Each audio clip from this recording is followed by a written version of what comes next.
But rate cut के बाद भी मार्केट गिरा क्यों? तो वो शेयर कौन सा निकल के आया आपका? ये वाला मजा तब आएगा जब रेट कट लगातार अनसर्टेनिटी बढ़ गई है ट्रंप बाबू के आने से कि यहां पर भी कुछ कहानी का डर आरबीआई गवर्नर को लग रहा है। लेकिन अब जो धमाका हुआ वो धमाका हुआ हमारे नए आरबीआई गवर्नर के स्टेटमेंट से। अभी समझो कि ब्याज बहुत महंगा है, ट्रेड वॉर शुरू कर दिया है, एक सेक्टर क्यों उड़ा? ये कुछ भी मामला बड़ा होता है तो इंडिया पे इंपैक्ट आ सकता है कि भैया रेट कट आगे होगा या नहीं होगा। लोन सस्ते होते हैं, धंधे के लिए पैसा मिलता है, नहीं चला। तो ये कहानी क्या हुई? क्या लॉन्ग टर्म की कहानी हुई? आंसर है नो।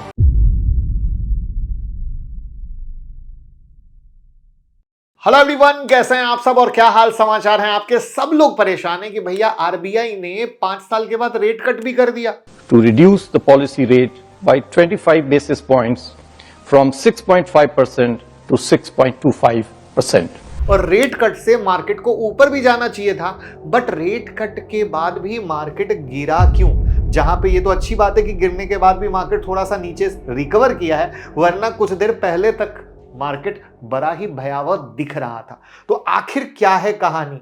तो सबसे पहले आज की वीडियो में जानेंगे रेट कट के बाद भी मार्केट क्यों गिरा। ठीक है, मार्केट क्यों गिरा। दूसरा, इस गिरावट में एक सेक्टर धमाधम चल रहा था। ठीक है, तो वो एक सेक्टर कौन सा है और क्यों चल रहा था, यानी क्या मेगा बेनिफिट मिलने वाला है, और साथ में आरबीआई की पॉलिसी से फ्यूचर में क्या दिखता है। ठीक है, इन 3 चीज को मिलाएंगे और तब लास्ट में करेंगे भाई वाली बात, जिससे आप पूरी फिल्म को समझ पाओ। ठीक है, क्योंकि एक मतलब ये जो लर्निंग है ना, मेरी नजर में बहुत ही मस्त लर्निंग है अगर आप मार्केट में जिंदगी भर रह के पैसा कमाना चाहते हो तो। क्योंकि बड़ी सिंपल कहानी है कि रेट कट से क्या होता है, मार्केट में लिक्विडिटी आती है, लोन सस्ते होते हैं, धंधे के लिए पैसा मिलता है। ठीक है, फ्लो बढ़ता है और इससे क्या होता है, बैंक निफ्टी भी चलती है, एनबीएफसी के सेक्टर भी चलते हैं, बैंक्स भी चलते हैं। बट ऐसा हुआ नहीं, एकदम उल्टा। राइट?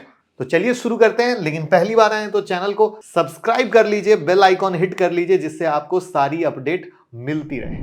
आगे बढ़ने से पहले मैं आपको बता दूं कि 10 फरवरी से शुरू हो रही है हमारी स्मार्ट मनी मास्टर क्लास। ये स्मार्ट मनी वही है जो आपसे आपके पैसे को लूट के ले जाते हैं।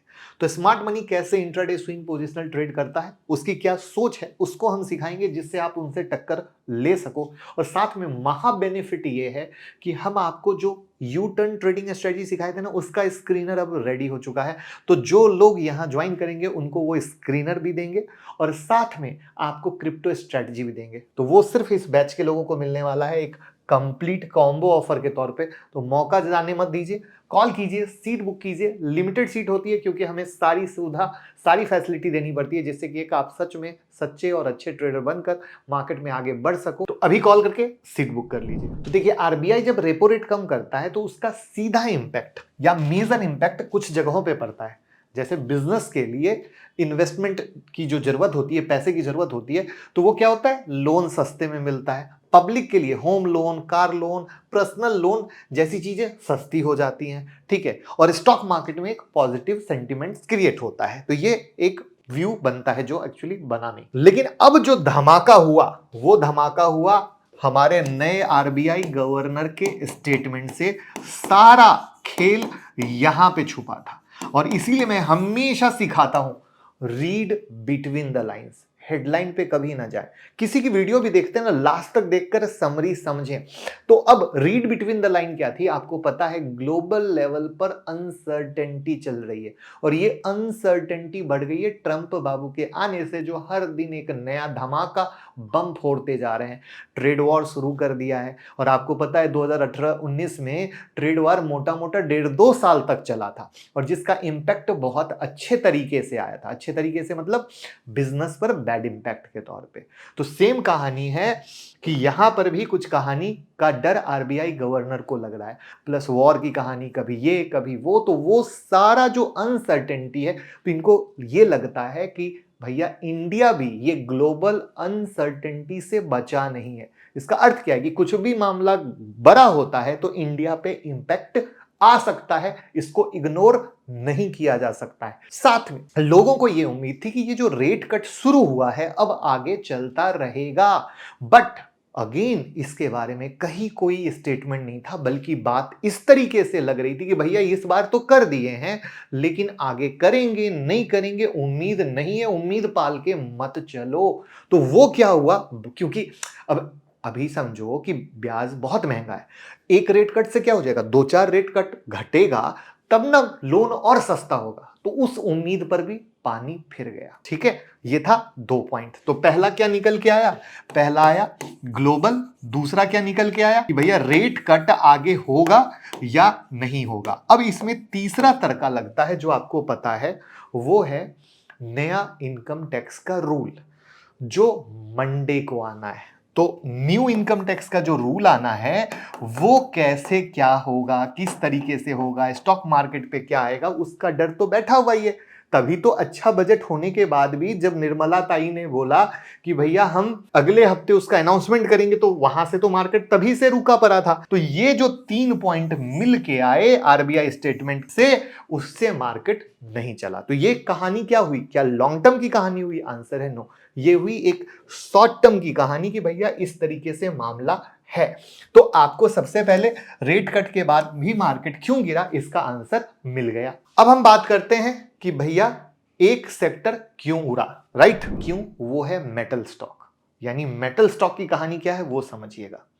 यूएस डॉलर इंडेक्स आज गिरा, कहां गिरा अभी मैं उसको पहले दिखा देता हूं।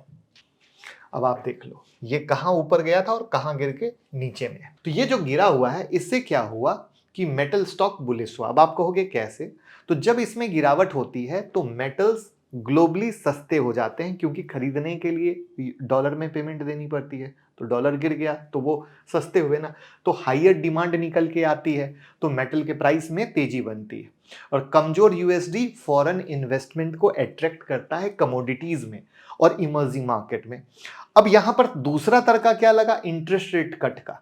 तो अब क्या हुआ, जैसे ही रेट कम हुए तो कर्ज घट गया, तो मोर इंफ्रास्ट्रक्चर, यानी कम लोन में ज्यादा से ज्यादा इंफ्रास्ट्रक्चर पे काम होगा। वही कहा ना, मार्केट को उम्मीद थी लगातार रेट कट की, वो स्टेटमेंट नहीं आया, बट कहीं ना कहीं more infrastructure, industrial growth, higher metal demand. अब यहां पे पता है मजा तब आएगा, ये वाला मजा तब आएगा जब रेट कट लगातार हो। बट अगेन ये शॉर्ट टर्म में क्या हुआ, हमेशा शॉर्ट टर्म अलग होता है, लॉन्ग टर्म अलग होता है, कभी मत भूलिएगा। अब इससे क्या होगा, इन्फ्लेशन थोड़ा सा बढ़ेगा, जो डर है, कमोडिटी प्राइस बढ़ेगी।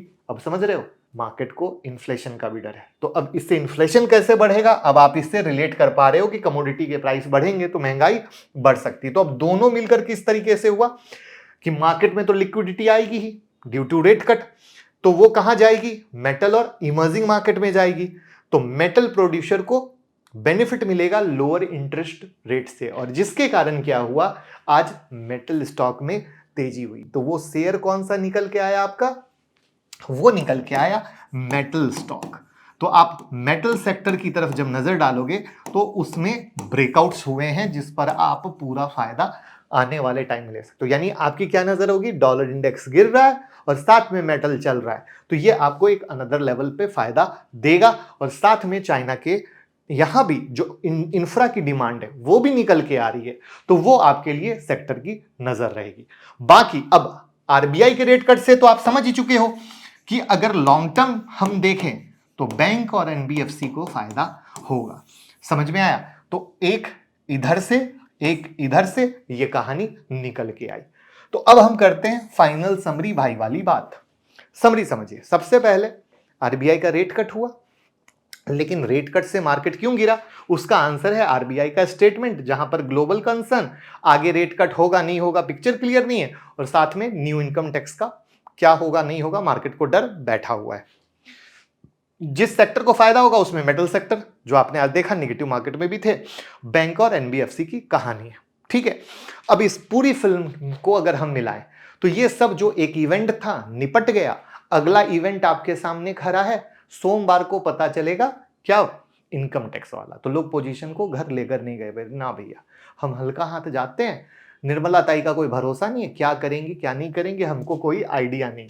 बट ओवरऑल अगर आप लॉन्ग नजरिया देखो तो उस लॉन्ग नजरिए को हमने लगातार अपने मेंबरशिप के वीडियो में कैसे गिरावट में इन्वेस्टमेंट होना चाहिए एज अ लर्निंग के तौर पे हमने बताया है। तो आपने ज्वाइन नहीं किया हो तो जरूर ज्वाइन कीजिएगा, जिसके बारे में हम लगातार कह रहे हैं। तो इसमें इंट्राडे, स्विंग, पोजिशनल सब कुछ को कवर करते हैं, जिससे कि आप एक खुद के बॉस बनकर आगे प्लान कर सको। तो ये वीडियो जो है हर एक इन्वेस्टर के लिए जो इस गिरावट में इन्वेस्टमेंट का प्लान करना चाहते हैं, बहुत इंपॉर्टेंट है। मेरा मानना है मार्केट 12 से 15% गिरता है, 12% गिर चुका है, ज्यादा से ज्यादा 3% बचा है। 2025 आपके लिए फुल टेस्टिंग का टाइम होने वाला है, जिसके बारे में वीडियो मैंने पहले बनाई थी। लोगों ने मुझे खूब जम के ट्रोल किया था।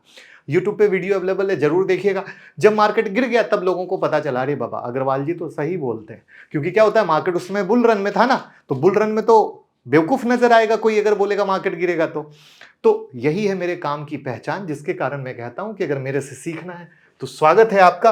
हम आपको वो सिखाएंगे जो मेरे पास 20 साल का एक्सपीरियंस है, और वो 20 साल के एक्सपीरियंस से आप खुद के बॉस बनोगे। तो कॉल कीजिए, सीखना शुरू कीजिए, क्योंकि सीखेंगे तभी जीतेंगे। Thank you so much.